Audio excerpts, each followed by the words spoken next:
분명히 똑같은 썩은 부분인데 왜 어떤 치과에서는 레진으로 떼면 된다고 하고 어떤 치과에서는 인레이를 해야 된다고 말하는 걸까요? 대체 누구 말이 맞는 거야? 영상에 들어가기 앞서 미리 당부의 말씀을 드리자면 오늘 제 영상을 바탕으로 다른 의사 선생님들과 싸우라는 것이 아니라 제가 이런 재료들에 대해서 최대한 중립기여를 놓고 여러분들께 말씀을 드릴 테니까 그걸 바탕으로 여러분들이 치료를 받을 때 아 이런 장단점이 있구나 라고 참고하는 데 도움이 되셨으면 하는 바람입니다.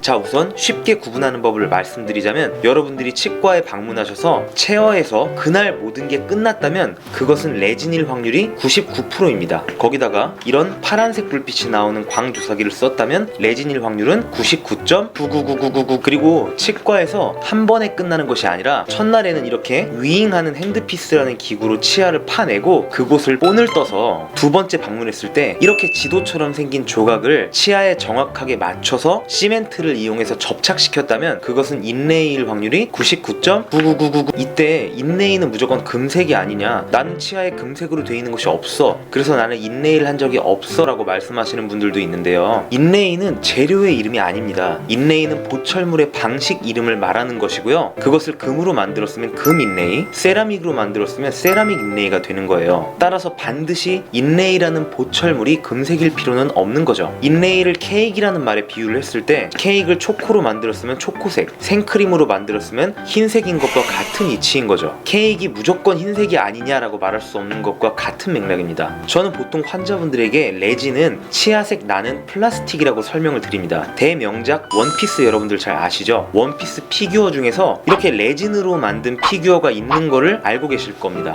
그 레진이라고 이해하셔도 빠르겠네요. 이 레진의 장점은 뭐니뭐니 해도 환자분들에게 무지 편하다는 겁니다. 그날 방문해서 체어에서 샥샥 그날 다 끝나고요. 인레이에 비해서 매우 쌉니다. 치과마다 수가의 차이는 있을 수 있지만 보통 두세 배 정도 더 싼 가격이라고 보시면 됩니다. 환자분들의 입장에서는 주로 제가 위에서 말씀드린 것들이 인레이에 비해서 장점이 될 것이고요. 이제 저의 관점에서 봤을 때 레진의 장점은 뭐니뭐니 해도 치아와 화학적으로 결합을 한다는 겁니다. 화학적으로 결합하는 게 대체 뭐가 좋아요? 어차피 다 붙이는 건데? 라고 물어보실 수 있는데요, 화학적으로 결합한다는 건 본드로 붙이는 그런 느낌이 아니라 결합을 해서 일체화가 되는 느낌이랄까? 따라서 레진이 잘 접착되었다는 전제 하에 깨지지만 않는다면 레진 부분이 치아에서 갑자기 똑 하고 전체가 떨어져 나오는 일은 거의 드물다고 보시면 됩니다. 저도 어릴 때 이가 많이 썩어서 어금니 4개가 전부 레진인데요, 20년이 넘은 지금까지 아무 탈 없이 잘 쓰고 있습니다. 자, 그러면 레진의 단점은 무엇일까요? 너무 다양한 경우가 있기 때문에 확실히 획일적으로 말씀드리기는 힘들지만 아무래도 레진은 강도가 인레이에 비해서 훨씬 약하답니다. 인레이는 금이나 보통 도자기로 만드는데요, 레진은 플라스틱이기 때문에 어금니와 같이 힘을 많이 받는 곳에 만약 썩은 부분이 넓고 얕다면 그 부분에 있는 레진은 힘을 받는 과정에서 깨져나갈 확률이 인레이보다 아무래도 높겠죠. 무조건 어금니여서 안 된다라기보다 3D적으로 우리가 썩어 있는 부분을 봤을 때 적당한 레진이 두께가 확보될 정도로 깊이 썩은 것이 아니면 레진이 깨져나갈 확률이 아무래도 인레이보다 높다 이 말씀입니다. 자, 또 하나의 단점을 말씀드리면 접착하는 과정에서 생각보다 까다롭고 여러가지 변수들이 생길 수 있다는 겁니다. 제가 아까 말씀드린 것처럼 치아와 잘 붙었을 때는 거의 일체화가 되어서 똑 떨어지는 일이 없지만 이렇게 수분이 개입되게 된다면 며칠 지나지 않아서 정말 뚝 떨어져서 오게 될 수도 있는 거죠. 따라서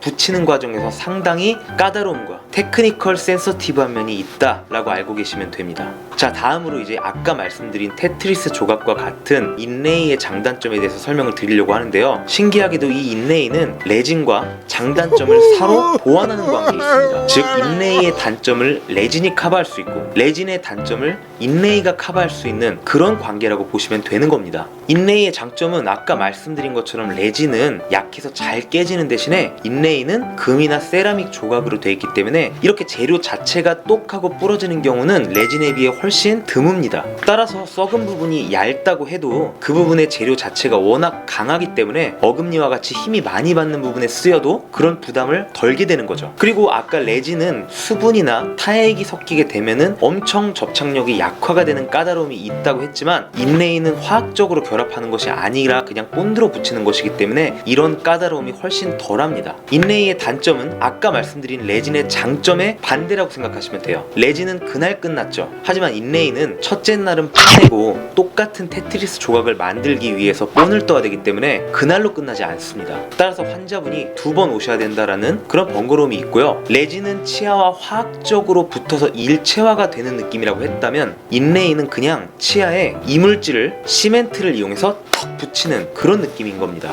그러다 보니 시간이 지나면서 어떤 이유로 시멘트가 씻겨 내려가거나 아니면 이물질이 들어가게 되어서 접착력이 약화가 되면 그 전체의 보철물이 똑 하고 떨어지는 부분이 생길 수가 있는 겁니다. 화학적으로 일체화가 되는 것이 아니니까 어떻게 보면은 좀 이해해야 될 부분인 거죠. 예를 들어 우리 집 안에 본드로 벽에 어떤 걸 탁 붙였는데 그것이 당연히 영원히 붙어 있어야 되고 그게 떨어졌을 때 야, 너 왜 떨어졌니? 라고 말하는 사람은 없을 겁니다. 아, 본드의 힘이 약해져서 떨어졌구나 라고 납득을 하게 되는 거죠. 마찬가지로 치아에서도 시간이 지나면 그런 상황이 발생할 소지가 있다는 겁니다. 그럴 때는 최대한 조각이 파손되지 않도록 잘 가지고 와서 치과에서 다시 붙여주세요 하면 아랫부분에 추가적으로 썩은 부분이 없지 않는 이상 웬만하면 잘 붙여드릴 겁니다. 요약해서 말씀드리자면 레진은 싸다, 당일 가능하다, 치아와 퓨전될 수 있다, 인레이보다 강도가 약해서 파절의 위험이 있고 치아에 접착하는 과정에서 접착력이 약화될 수 있는 여러 가지 변수가 있다. 인레이는 비싸다, 당일날 가능하지 않다, 치아와 화학적으로 결합을 하는 게 아니기 때문에 본드의 강도가 약해지면 떨어질 수 있다. 레진보다 훨씬 강도가 강해서 재료 자체가 파절될 위험이 적고 붙이는 것이 레진에 비해 덜 까다롭기 때문에 문제가 생길 소지가 적다 정도가 되겠습니다.